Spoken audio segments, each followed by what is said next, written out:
Lord, salamat po sa biyaya na nasa aking harapan. Salamat po sa biyaya at ngayong gabi makakain tayo ng ganitong klaseng pagkain.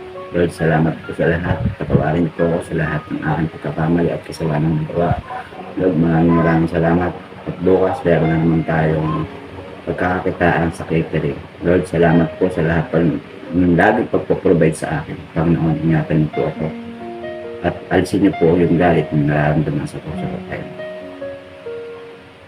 This is it. Panahon na naman natin para mag-edit. Madaling araw na naman. Siyempre, tahimik na naman ang ating kapaligiran. Walang maingay kundi ako lang.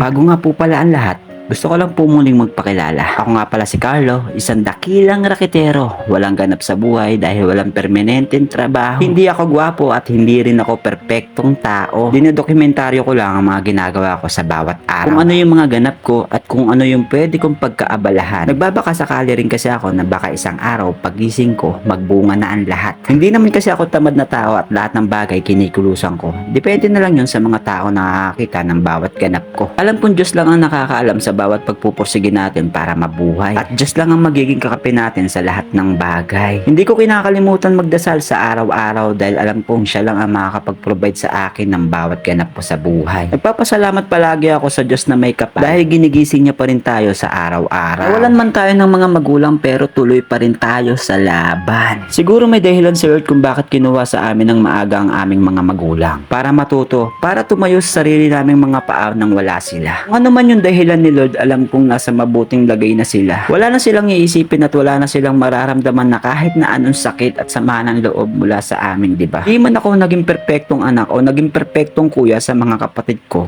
Ganun pa man, isa pa rin naman yung gusto kong mangyari para sa amin. Magsama-sama kami sa pagpasyal sa puntod ng mga magulang namin ng masaya at walang problema. Gusto ko isang araw pagpasyal namin doon, meron na kaming mapapatunayan sa aming mga magulang. Eto si ganito may narating na eto si ganito may nagbago na eto si ganito may pamilya na. Kung darating man kami sa puntong yan, siguro yung mga magulang namin sa puntod ay magiging lubusang masaya. Kung nasan man yung mga magulang namin, alam namin na magiging panatag na yung isip at puso nila. Hindi na sila mag-aalala. Dahil kaming mga anak na naiwan nila ay may nagbago na at may narating na. Dumating man yung pagkakataon na magbunga yung mga ginagawa ko, ay nagpapasalamat talaga ako sa Diyos at sa mga magulang ko dahil sila ang gumabay sa akin sa bawat ganap ko sa buhay ko. Sensya na kung medyo naiiyak na naman ako sa kwentong to. At hanggang dito ko na nga lang siguro tatapusin ang kwentong to.